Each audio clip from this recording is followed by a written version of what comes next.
সোমবার থেকে সারা দেশে এক সপ্তাহের কঠোর লকডাউন, জরুরি পরিষেবা ছাড়া বন্ধ থাকবে সব কাল প্রজ্ঞাপন, রাজধানী ছাড়ার হিড়িক। করোনায় দেশে দ্বিতীয় সর্বোচ্চ প্রাণহানি, শনাক্ত হার 21% বেশি। 10 দিনের মধ্যে আসছে মডার্নার 25 লাখ টিকা, জানালেন স্বাস্থ্যমন্ত্রী। করোনায় বেশি সংকটের মুখে বিশ্ব স্বাস্থ্য, জাতিসংঘের বিশেষ সেশনে বললেন প্রধানমন্ত্রী, টেকসই উন্নয়নে নজর দেওয়ার পরামর্শ।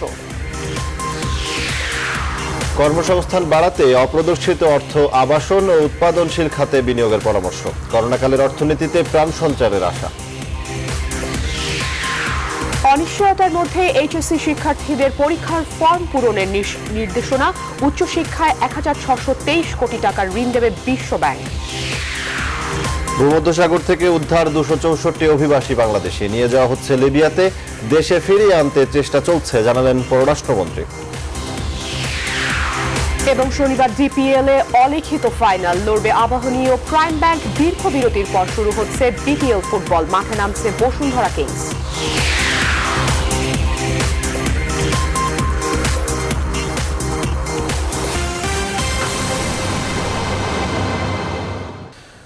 স্বাগত নিউজ 24 রাত 10টার সংবাদে। আপনাদের সঙ্গে আছি আমি সজল দাস এবং আমি আফরিন আনোয়ার। দেখছিলেন সংবাদ শিরোনাম, এবারে বিস্তারিত।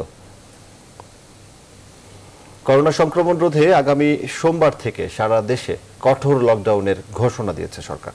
জনপ্রশাসন মন্ত্রী ফরহাদ হোসেন জানান, প্রাথমিকভাবে 7 দিন থাকবে এই লকডাউন। করোনা পরিস্থিতি আবারও খারাপ হওয়ায় সরকার এই সিদ্ধান্ত নিয়েছে। জরুরি পরিষেবা ছাড়া এ সময় সরকারি বেসরকারি সব অফিস বন্ধ থাকবে। জরুরি পণ্য পরিবহন ছাড়া সব ধরনের গাড়ি চলাচলও বন্ধ থাকবে। লকডাউন কার্যকরে পুলিশ ও বিজিবির সাথে মাঠে থাকতে পারে সেনাবাহিনী। বিশেষজ্ঞরা বলছেন, নিম্ন আয়ের মানুষের খাবার ব্যবস্থা না করলে লকডাউন বাস্তবায়ন অসম্ভব। অন্তরা বিশ্বাসের প্রতিবেদনে দেখুন বিস্তারিত। লকডাউনের মাঝেও সাধারণ মানুষের বাড়ি যাওয়ার বাঁধ ভাঙা জোয়ার ছিল গেল ঈদে। কঠোর বিধিনিষেধ থাকলেও অনেকেই তা মানেননি। পরে বাড়তে থাকে সংক্রমণ, বাড়তে থাকে মৃত্যুর সংখ্যা। বর্তমানেও বিধিনিষেধ চরমভাবে উপেক্ষিত। এ পরিস্থিতিতে বুধবার রাতে কোভিড-19 সংক্রান্ত জাতীয় কারিগরি পরামর্শ কমিটি তাদের 38তম সভায় দেশে 14 দিনের শাটডাউন দেওয়ার সুপারিশ করে। শুক্রবার রাতে সরকার ঘোষণা দেয় কঠোর লকডাউনের। সোমবার থেকে এই লকডাউন কার্যকর হবে 1 সপ্তাহের জন্য। আগামী 1 সপ্তাহের জন্য 28 তারিখ থেকে 1 সপ্তাহের জন্য আমরা এই কঠোর বিধিনিষেধ দেব। এরপরে প্রয়োজন হলে সেটা আমরা বাড়াবো, কঠোরভাবে যাতে করে সকলে প্রতিপালন করে সেই জন্য আমরা সেখানে বেশ কড়াকড়ি থাকবে। সেই জন্য পুলিশ থাকবে, আপনার বিজিবি থাকবে, সেনাবাহিনীও থাকতে পারে। এ সময় জরুরি সেবা ছাড়া সরকারি বেসরকারি অফিস বন্ধ থাকবে। এছাড়াও বন্ধ থাকবে জরুরি পণ্যবাহী ছাড়া সব প্রকার যানবাহন। অ্যাম্বুলেন্স ও চিকিৎসা সংক্রান্ত কাজে শুধু যানবাহন চলাচল করতে পারবে। জরুরি কারণ ছাড়া বাইরে কেউ বের হতে পারবেন না, তবে গণমাধ্যম এর আওতা মুক্ত থাকবে। এ বিষয়ে বিস্তারিত আদেশ নিয়ে শনিবার 26 জুন মন্ত্রিপরিষদ বিভাগ থেকে প্রজ্ঞাপন জারি করা হবে। বিশেষজ্ঞদেরও পরামর্শ, করোনা সংক্রমণ রোধে বিধিনিষেধ কঠোরভাবে পালনের বিকল্প নেই। মানুষ যদি ঘরে আবদ্ধ থাকে, অফিস আদালত বন্ধ থাকে, গণপরিবহন বন্ধ থাকে, দোকানপাট বন্ধ থাকে, তাহলে যেটা হবে যে আমরা সংক্রমণের যে শৃঙ্খলটা সেটাকে ভাঙতে পারবো। সাধারণ জনকে সম্পৃক্ত না করে, নিরন্ন ক্ষুধার্ত মানুষের জন্য খাবারের বিষয়টি নিশ্চিত না করে যদি লকডাউন বাস্তবায়নে সেনাবাহিনীকেও নামানো হয়, তাতেও কোনো কার্যকর ফল বয়ে আসবে বলে আমাদের মনে হয় না। গেল 14 থেকে 21 এপ্রিল পর্যন্ত কঠোর বিধিনিষেধ দিয়ে সর্বাত্মক লকডাউন শুরু হয়। পরে তা বাড়িয়ে 15 জুলাই পর্যন্ত করা হয়। অন্তরা বিশ্বাস, নিউজ 24, ঢাকা। দর্শক, এই বিষয়ে কথা বলতে আমাদের সঙ্গে সরাসরি যুক্ত হচ্ছেন প্রধানমন্ত্রীর ব্যক্তিগত চিকিৎসক ও ইউজিসি অধ্যাপক ডাক্তার এবিএম আব্দুল্লাহ। স্যার, আপনাকে স্বাগত জানাচ্ছি। সরকার সারা দেশে আবারও লকডাউনের ঘোষণা দিচ্ছে, প্রজ্ঞাপন এখনো হয়নি, আসবে সোমবার থেকে। যেটি এই পদক্ষেপকে কিভাবে দেখছেন আপনি, জানতে চাই। ধন্যবাদ আপনাকে। দর্শকদের স্বাগত শুভেচ্ছা জানাচ্ছি। আসলে যে হারে লাফিয়ে লাফিয়ে করোনা বেড়ে চলছে, তোর সংক্রমণ তো কোনো লাগাম তো টেনে ধরা যাচ্ছে না। আমার তো হয় লকডাউনের কোনো বিকল্প ছিল না, না করে কিন্তু উপায় ছিল না। এবং গভর্নমেন্ট যেটা বলছে কঠোর লকডাউন, এর আগেও কিন্তু আমরা লকডাউন দেখছি। আসলে কিন্তু লকডাউন সত্যিকার অর্থে বাস্তবায়িত কিন্তু এর আগে হয় নাই। লকডাউন, ওই আধা লকডাউন, হাফ লকডাউন, ঢিলে ঢালা লকডাউন, এসব কথা কিন্তু আমরা এর আগেও দেখছি, শুনেছি। আমরা এটা যেন না হয়, যেহেতু গভর্নমেন্ট দিচ্ছে লকডাউন, এটা যেন কার্যকরী করার বাস্তবসম্মত পদক্ষেপ নেওয়া হয়। প্রয়োজনে তো অলরেডি তারা বলছেন যে পুলিশ, র্যাব, বিজেপি, দরকার পড়লে আর্মি নেওয়া হবে, সেটারও যদি প্রয়োজন পড়ে তো নামানো উচিত বলে আমি মনে করি। তবে আমার ব্যক্তিগত মতামত হলো, আমাদের দেশের একটা জনগণের কিন্তু প্রায় 2-2.5 কোটি লোক বা তারও বেশিও হতে পারে, তারা কিন্তু নিম্ন আয়ের, একেবারে দিন এনে দিন খায়, ঘরে কোনো টাকা পয়সা নাই, সঞ্চিত একদিনের খাদ্যও কিন্তু নাই। যতদিন লকডাউন থাকবে ততদিন যেন তাদের ন্যূনতম সেবা এগুলো যেন নিশ্চিত করা হয়। আমি তো বলবার বিভিন্ন মিডিয়াতে বলতাম, তাদের একেবারে চাউল, ডাউল, পানি, পেঁয়াজ, রসুন, আদা যা দরকার 7 দিন বলেন বা 14 দিন বলেন, 10 দিন থাকবে, এগুলো যেন নিশ্চিত করা হয়। শুধু তাই না, অনেকে কিন্তু রুগী আছে, তার জন্য ওষুধপত্র, এমনকি প্রয়োজনে যদি অ্যাম্বুলেন্স দরকার পড়ে সেটাও জন্য রেডি রাখা হয়। এই ন্যূনতম সেবাগুলো যদি নিশ্চিত করা হয় তাহলে আমি মনে করি লকডাউন কিন্তু কার্যকরী হবে। আর তা নইলে মানুষ তো পেটের দায়ে কিন্তু বের হয়ে পড়ে, কারণ এরা আমরা লকডাউন দেখছি, জনগণের সাক্ষাৎকারের সময় তারা কিন্তু বলতো আমরা করোনা বুঝি না, আমরা করোনায় মরবো না, আমরা যদি মরিতে না খায় মরবো। সুতরাং এই ব্যাপারটা যেন গভর্নমেন্ট ভালো করে দেখেন, দেখা উচিত। তাহলে আমরা মনে করি যে এই লকডাউনটা কার্যকরী হবে, এবং কার্যকরী হলেই কিন্তু আমরা করোনার সংক্রমণকে অন্তত ঠেকাতে পারবো, 100% না হলেও লাগামটা ধরতে পারবো, সংক্রমণ কমাতে পারবো, তাতে মৃত্যুর মিছিল কমবে, হাসপাতাল ভর্তি কমবে। কারণ এর আগেও তো 1-2 মাস স্যার আমরা যেটা দেখছি যে মাঝে অনেকটাই কমে গিয়েছিল, অনেকটা নিয়ন্ত্রণের মধ্যে ছিল, হঠাৎ করে লাফিয়ে বাড়ছে। প্রতিদিনই দেখছি মৃতের সংখ্যা কিংবা সংক্রমণের যে আক্রান্তের সংখ্যা সেটিও বাড়ছে, সংখ্যা বাড়ছে। কেন মনে হচ্ছে মানুষের স্বাস্থ্যবিধি কিংবা বিধিনিষেধ মানছে না, এটাই কি একমাত্র কারণ? কি মনে হয় আপনার কাছে? না, এটা একটা কারণ, কিন্তু মূল কারণটা হলো আপনি জানেন যে বর্তমানে যে আমাদের দেশে সংক্রমণ বেড়ে যাচ্ছে দ্রুত গতিতে, এটা কিন্তু ডেল্টা ভেরিয়েন্ট বা ভারতীয় ভেরিয়েন্ট। এটা আপনি জানেন যে গভর্নমেন্ট যদিও স্থলপথ, জলপথ, আকাশপথ সব বন্ধ করছে, স্থলপথে কঠোর নিয়ন্ত্রণ করছে, যারা ইন্ডিয়া থেকে আসে তাদের কিন্তু টেস্ট করা হয়, ট্রেসিং করা হয়, প্রয়োজনে পজিটিভ হলে কোয়ারেন্টাইন, আইসোলেশন সেগুলো করা হচ্ছে, সেগুলো ঠিক আছে। কিন্তু চূড়াই পথে কিন্তু অনেক লোক ইন্ডিয়া থেকে আমাদের দেশে আসছে, আমাদের দেশ থেকেও যায়। আবার এই যে ভারতীয় পণ্য পরিবহন হচ্ছে, সেখানে ট্রাক ড্রাইভার থাকে, হেল্পার থাকে, শ্রমিক থাকে, অনেকেই স্বাস্থ্যবিধি মানে না, এমনকি করোনা সনদ না নিয়েও কিন্তু তারা দেশে ঢুকতেছে। এরকম ঘটনা কিন্তু আমরা জানতে পারছি। শুধু তাই না, এটা তো বাতাসের মাধ্যমেও ছড়ায়। সুতরাং এইভাবে কিন্তু আমাদের দ্রুত এটা ছড়িয়ে যাচ্ছে। আপনি জানেন কয়েকদিন আগে কিন্তু সীমান্ত এলাকায় ছিল, এবং সীমান্ত এলাকায় ওখানেও লকডাউন ছিল, কিন্তু মানুষের চলাচল যোগাযোগ তো বন্ধ হয়। ওই এলাকা থেকে প্রচুর লোকজন কিন্তু অন্যান্য জায়গায় যায়, আবার অন্য জায়গা থেকে অনেকে যে বাস বা অন্যান্য যানবাহন চলে, এইভাবে কিন্তু ছড়িয়ে গেছে। আর সবচেয়ে যে কথাটা আপনি শুরুতেই বললেন, এগুলো যেমন এতে ছড়াচ্ছে, সবচেয়ে বড় কথা হলো জনগণের একটা বিশাল অংশ তারা স্বাস্থ্যবিধি মানে না। অন্তত ধরেন 20% লোক বা এই কয়েকটা লোক হয়তো মাস্ক পরে, ম্যাক্সিমাম লোক মাস্ক পরে না, হাত ধোয়ার চর্চা চালু নাই।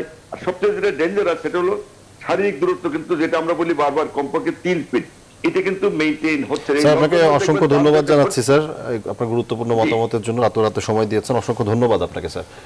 দর্শক আমাদের সঙ্গে যুক্ত হয়েছিলেন ইউজিসি অধ্যাপক ও প্রধানমন্ত্রীর ব্যক্তিগত চিকিৎসক ডাক্তার এবিএম আব্দুল্লাহ।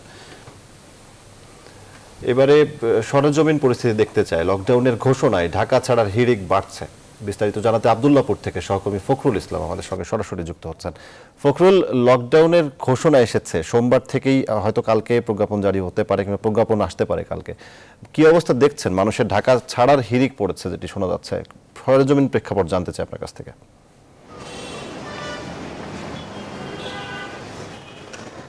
সজল, ধন্যবাদ আপনাকে। ঠিকই বলছেন আসলে। আমরা আব্দুল্লাহপুরে রয়েছে, এখানে আসলে যে বিষয়টি লক্ষ্য করছি, এখনো রাত 10টা অবধিও কিন্তু অসংখ্য মানুষ তারা আসলে, আমরা যে বিষয়টি লক্ষ্য করছি, ব্যাগ নিয়ে তারা যেভাবে পারছেন আসলে যাওয়ার চেষ্টা করছেন। সাধারণ মানুষ, আপনি জানেন যে গত কয়েকদিন ধরেই সংক্রমণ বেড়ে যাওয়ার কারণে আসলে সরকারিভাবে যে একটি সারা দেশে সর্বাত্মক লকডাউনের একটি আভাস পাওয়া গিয়েছিল, যার কারণে আসলে সাধারণ মানুষের মধ্যে এই উপচে পড়া ভিড় আমরা লক্ষ্য করছি।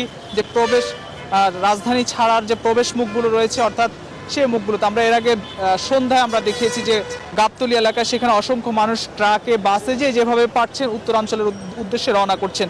আব্দুল্লাহপুরটি এটিও আসলে ময়মনসিংহ এবং উত্তরাঞ্চলের একটি প্রবেশ মুখ, এবং এখান থেকে ছেড়ে যাওয়ার একটি মূল জায়গা। এখান থেকে আসলে বিভিন্ন গন্তব্যে দূরপাল্লার বাস যদিও চলাচল বন্ধ রয়েছে, আপনি জানেন যে 7টি জেলায়, কিন্তু তারা বিভিন্ন ছোট ছোট পরিবহন এবং ট্রাকে করে আসলে যাওয়ার চেষ্টা করছেন।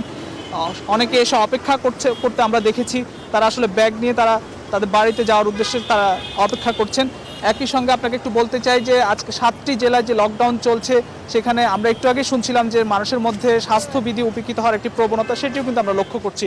কারণ সাধারণ মানুষ যখন তারা বাড়ি ফিরছেন কাদাকাদি করে, তাদের মধ্যে আসলে স্বাস্থ্যবিধির কোনো বালাই আমরা আসলে লক্ষ্য করিনি। তো মানুষের মধ্যে আসলে বাড়ি ফেরার একটি হিড়িক তৈরি হয়ে গেছে, কারণ যেহেতু অনির্দিষ্টকাল কিংবা একটি লকডাউন আসতে যাচ্ছে তার কারণে।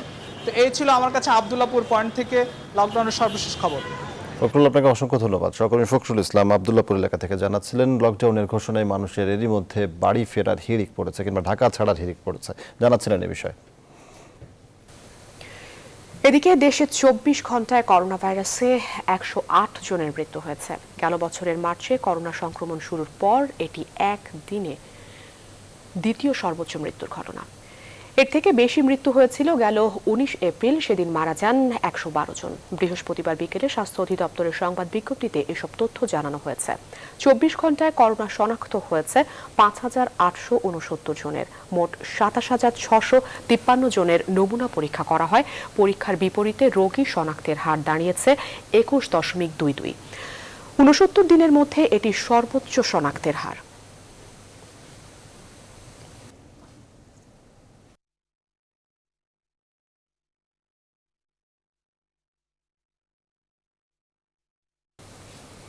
বাস, ট্রেন, লঞ্চ বন্ধ করে রাজধানী ঢাকাকে বিচ্ছিন্ন করার চেষ্টা খুব একটা কাজে আসেনি, বরং লকডাউনের চতুর্থ দিনে শাটডাউনের খবর শুনে শুক্রবারও সরকারি নির্দেশনা উপেক্ষা করে রাজধানী ছেড়েছেন অনেকেই। এদিকে মানুষের নানা অজুহাতে বিধি নিষেধ ঠিকমতো বাস্তবায়ন করা সম্ভব হচ্ছে না বলে জানায় গাজীপুর জেলার নির্বাহী ম্যাজিস্ট্রেট। বিস্তারিত তালুকদার বিপ্লবের রিপোর্টে। শুক্রবার সকাল 10টা, গাজীপুরের জয়দেবপুর ময়মনসিংহ সড়ক। যানবাহনের তেমন একটা চাপ নেই, তবে সরকার ঘোষিত লকডাউন উপেক্ষা করে মানুষের অবাধ চলাচল বেড়েছে। বেলা বাড়ার সঙ্গে সঙ্গে বিভিন্ন যানবাহন ও বাড়ি ফেরা মানুষের চাপ বেড়ে যায়। এসব নিয়ন্ত্রণে টঙ্গী এলাকায় চেকপোস্ট বসানো হয়। ঢাকা থেকে আমি আসছি আব্দুল্লাহপুর, এখানে নামাই দিচ্ছি। বাজার পর্যন্ত কথা হয়েছিল, তো বাজার তো এখানে, বাজার পর্যন্ত নামাই দিতে চাইছিলাম। লোক নিচ্ছি 10 জনের মতো। 10 জন কত করে নিয়ে যাচ্ছে? জি 500 টাকা করে। এখন বাড়িতে ইমার্জেন্সি কাজ যেতে হইব। চারপাশে দেখেন সবই তো খোলা, এখন যে কর্মস্থলে যাবে সে তো যাওয়ারই। আমি তো বেরিয়েছি, সবাই বেরিয়েছে, বিদে বেরিয়েছে, যদি শাটডাউন দেয় আমি বের হবো না। এ সময় শাটডাউনের আশঙ্কায় ঢাকা ছাড়ছেন বলে জানায় কেউ কেউ। এই সময় কেউ ঘুরতে যায় অফিসের কাজে, অফিসের কাজে? হ্যাঁ যাচ্ছি আমি, সব ফ্যামিলি সব। শুক্রবার আমি গেছিলাম ঢাকা মেট্রোপলিটন হসপিটালে, আমার আম্মা গতকালকে রাতে স্ট্রোক করছে। মা অসুস্থ তো, টাকা নিয়ে আমি আমার কাছে যাচ্ছি। কালকে বলে লকডাউন, তার জন্য তাড়াতাড়ি যাচ্ছি, এই ঈদের ছুটির জন্যই যাবো। হ্যাঁ, ঈদ করতে যাচ্ছি। তাড়াতাড়ি যাচ্ছেন কেন? এই তো পরে আরো সমস্যা হইতে পারে, লকডাউনটা অলরেডি শুরু হয়ে গেছে। এ সময় গাজীপুর জেলার নির্বাহী ম্যাজিস্ট্রেট জানান, নানা অজুহাতে লকডাউনের বিধিনিষেধ বাস্তবায়ন সম্ভব হচ্ছে না। আমরা সরকারি নির্দেশনা মান্য করানোর জন্য আমরা যারা জরুরি পরিষেবা ছাড়া কেউ যাতে মুভ না করতে পারে, জনসাধারণের চলাচলের উপর নিষেধাজ্ঞা আছে সেটাই কার্যকর করার জন্য আমরা মাঠে আছি। ঢাকা ছাড়ার চিত্র শুধু আব্দুল্লাহপুর নয়, গাবতলী, সায়দাবাদ প্রান্তেও লক্ষ্য করা গেছে। তালুকদার বিপ্লব, নিউজ 24, ঢাকা। এদিকে 7 থেকে 10 দিনের মধ্যে মডার্নার 25 লাখ ডোজ টিকা আসছে বলে জানিয়েছেন স্বাস্থ্যমন্ত্রী জাহিদ মালেক।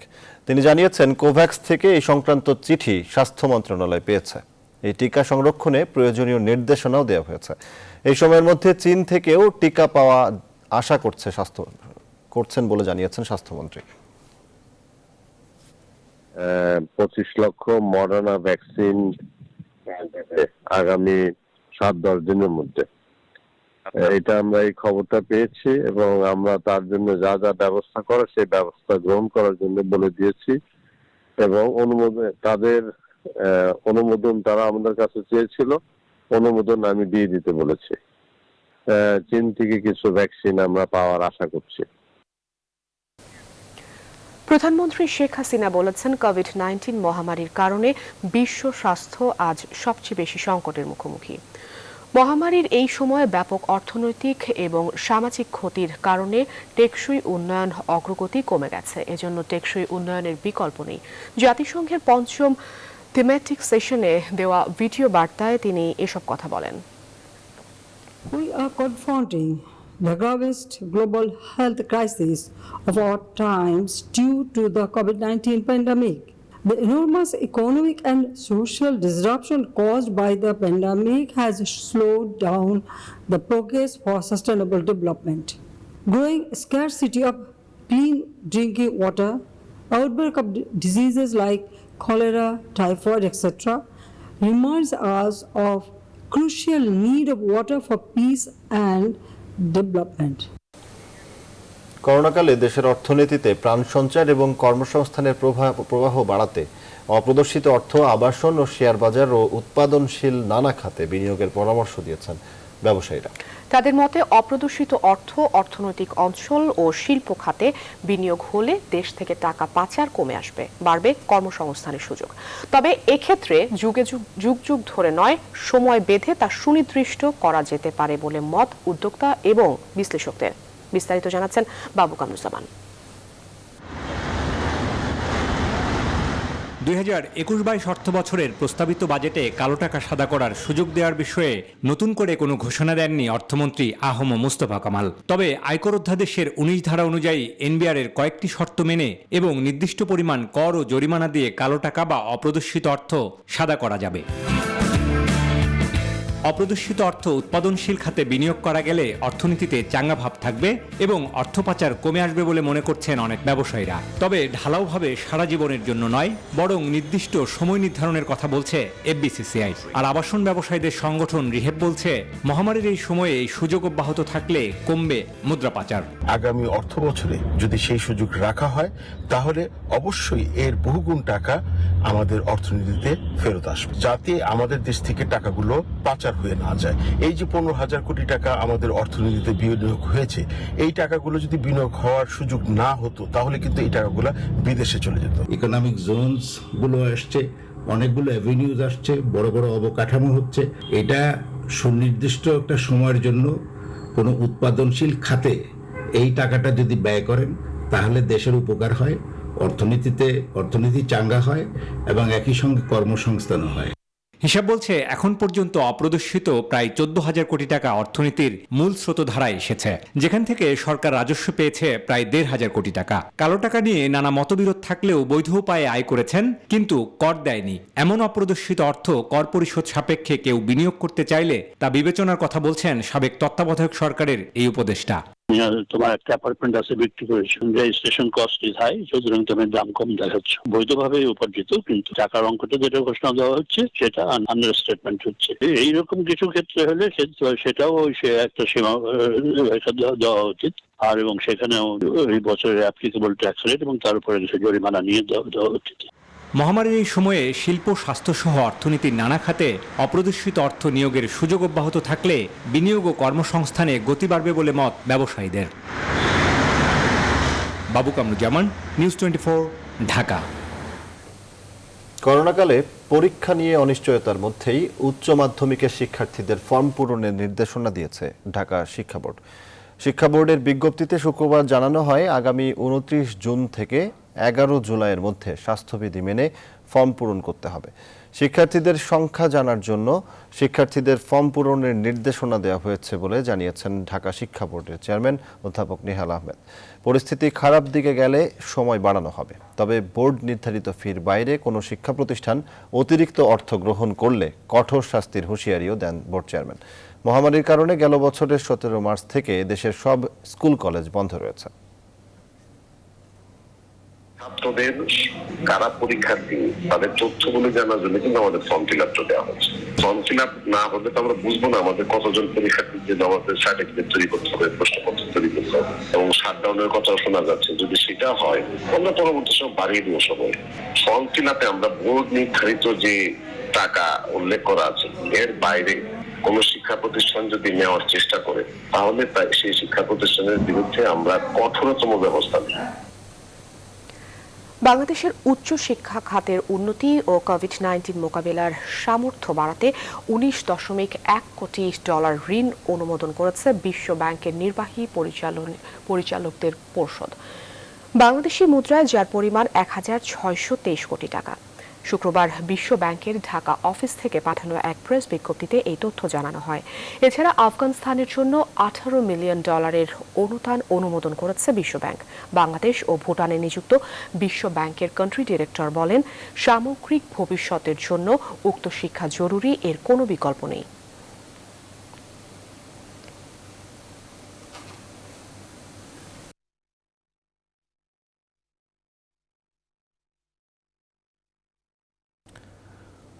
ডোপ টেস্টে কেউ পজিটিভ হলে সরকারি চাকরি পাবেন না।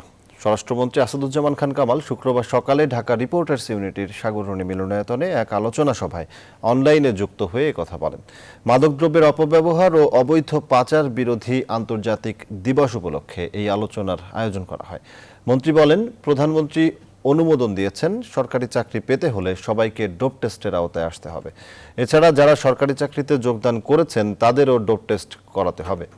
আলোচনায় মূল প্রবন্ধে জাতীয় মাদকদ্রব্য নিয়ন্ত্রণ অধিদপ্তরের উপদেষ্টা কমিটির সদস্য অধ্যাপক ডক্টর অরূপ রতন চৌধুরী বলেন, বাংলাদেশ মাদক উৎপাদনকারী দেশ না হলেও মাদকের অবৈধ প্রবেশের ফলে তরুণ সমাজ মাদকাসক্ত হয়ে পড়ছে। সমাজ যাতে এগিয়ে আসে, এটার কুফল সম্বন্ধে আমাদের যুব সমাজকে তারা যেন বলে, তাহলে আমরা এই ভয়ানক সর্বনাশী নেশার থেকে আমরা পরিত্রাণ পাবো বলে আমরা বিশ্বাস করি। সরকার পাকিস্তানি বাহিনীর মতোই জনগণের অধিকারগুলো খর্ব করছে বলে অভিযোগ করেছেন মির্জা ফখরুল ইসলাম আলমগীর। শুক্রবার রাতে এক ভার্চুয়াল আলোচনা সভায় বিএনপি মহাসচিব এই অভিযোগ করেন। বলেন, যারা ক্ষমতায় বসে আছেন জোর করে ক্ষমতা দখল করে একটা হানাদার বাহিনীর মতোই মানুষের অধিকারগুলোকে খর্ব করছেন। সরকার পরিকল্পিতভাবে স্বাধীনতার সত্য ইতিহাস বিকৃত করছে এমন অভিযোগ করে ফখরুল বলেন, তৈরি ইতিহাস আজকে জাতির সামনে নিয়ে এসেছে। বলেন, বিএনপি সবসময় স্বাধীনতার পক্ষের শক্তি, রণাঙ্গনে যারা যুদ্ধ করেছে তাদের সংগঠিত দল।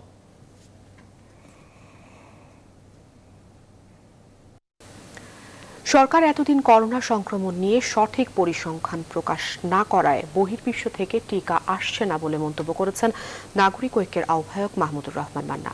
জাতীয় প্রেস ক্লাবে সোনার বাংলা পার্টি আয়োজিত এক স্মরণ সভায় তিনি কথা বলেন। মন্ত্রীদের কড়া সমালোচনা করে মান্না বলেন, পুরো করোনাকালেই তারা জনগণের সাথে প্রতারণা করেছে।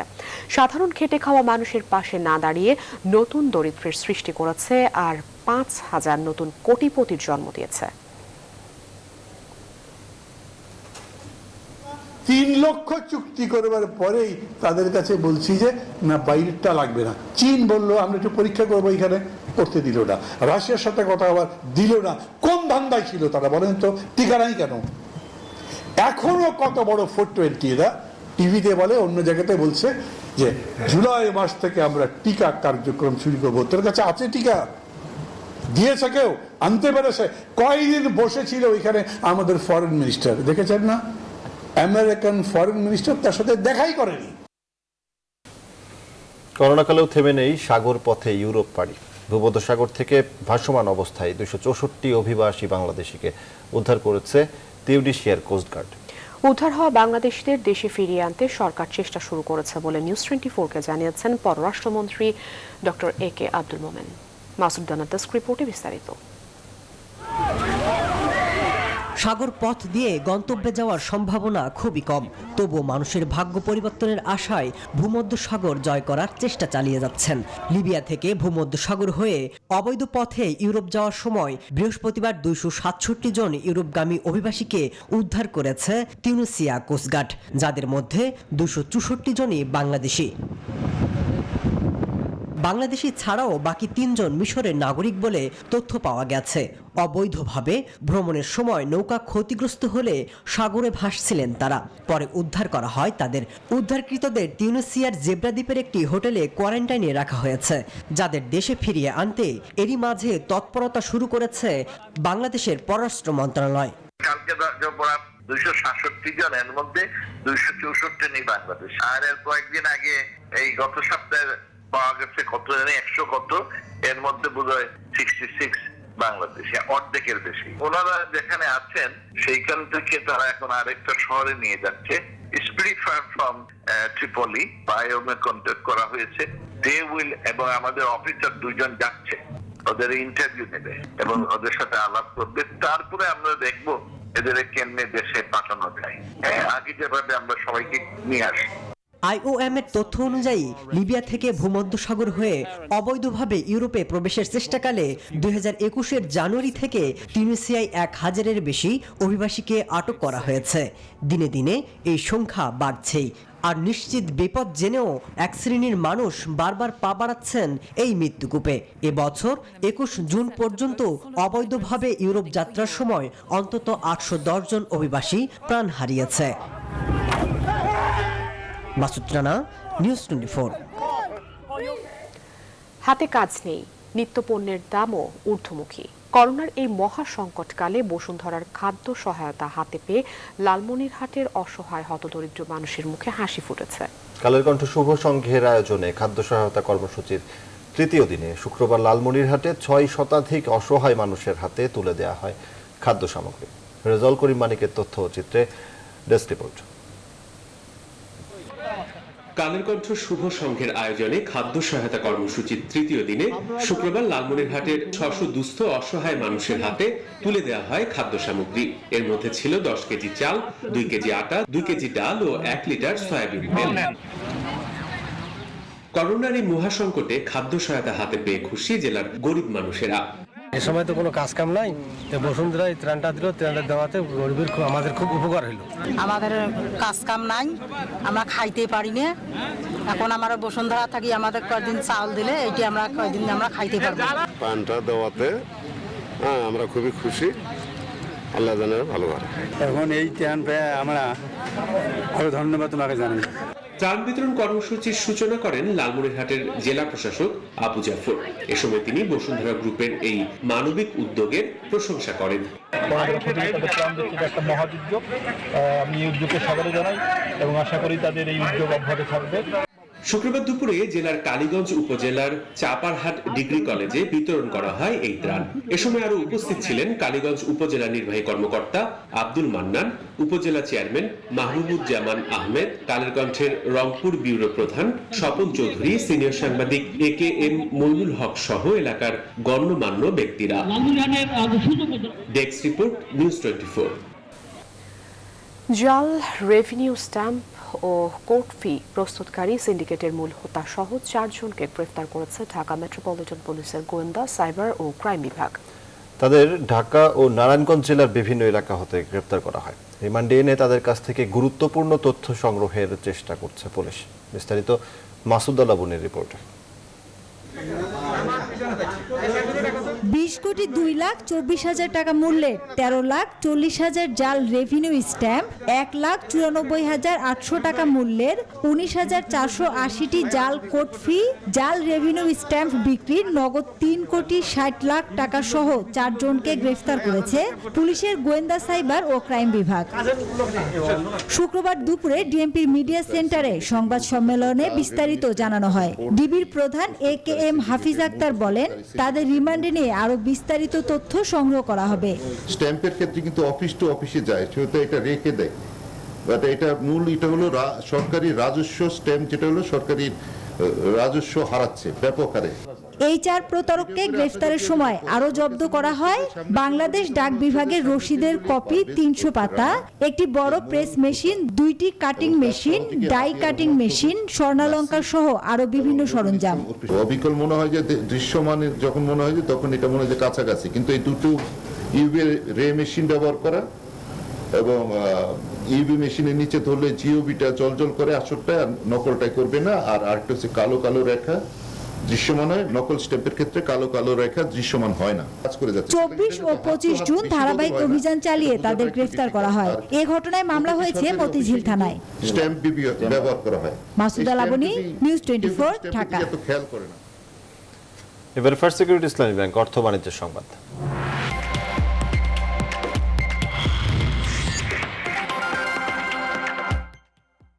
সরবরাহ সংকটে রাজধানীর বাজারগুলোতে বেড়েই চলেছে মাছের দাম।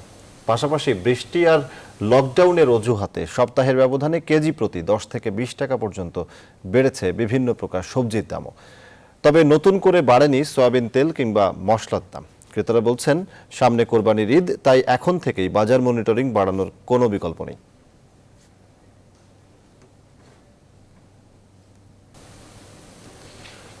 ঢাকা প্রিমিয়ার ডিভিশন ক্রিকেট লিগের অলিখিত ফাইনালে আগামীকাল মুখোমুখি হবে আবাহনী লিমিটেড ও প্রাইম ব্যাংক ক্রিকেট ক্লাব। দুই দলের পয়েন্ট সমান হওয়ায় আসরের শিরোপা নির্ধারণ হতে যাচ্ছে শেষ দিন।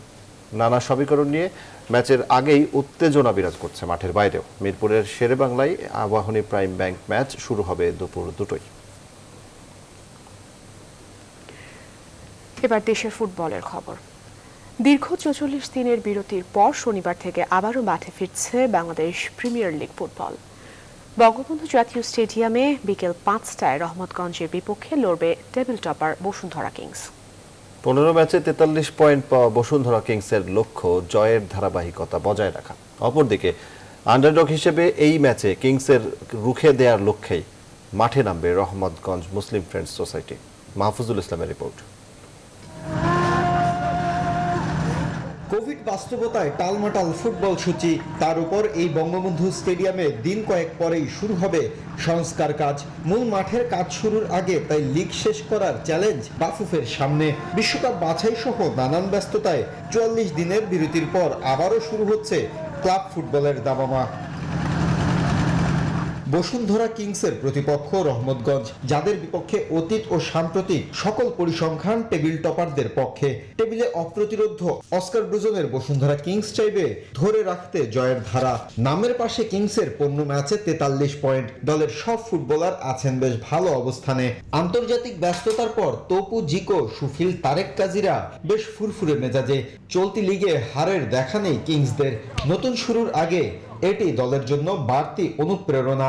We are going to give continuity to the work of we are doing throughout the season. I think that the guys got the best results possible. So in particular in these last 3 weeks, we are working well in the camp and adjusting to the new conditions of the rainy season.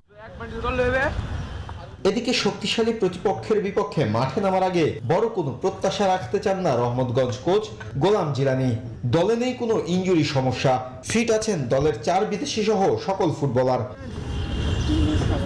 Table টপারদের বিপক্ষে মাঠে নামার আগে শেষ 5 ম্যাচের অতীত খুব একটা সুখকর নয় দলটির। 2 হার 2 ড্র, এর সঙ্গে জয় মাত্র 1টি। হেড টু হেডে কিংসের বিপক্ষে সব মিলিয়ে 6 দেখায় জয়ের দেখা নেই জিলানির শিষ্যদের। মাহফুজুল ইসলাম, নিউজ 24, ঢাকা। নিউজ 24 রাত 10টার সংবাদ এখন এ পর্যন্তই। আরো খবর ও বিশ্লেষণ জানতে ভিজিট করুন www.news24bd.tv। ধন্যবাদ সবাইকে।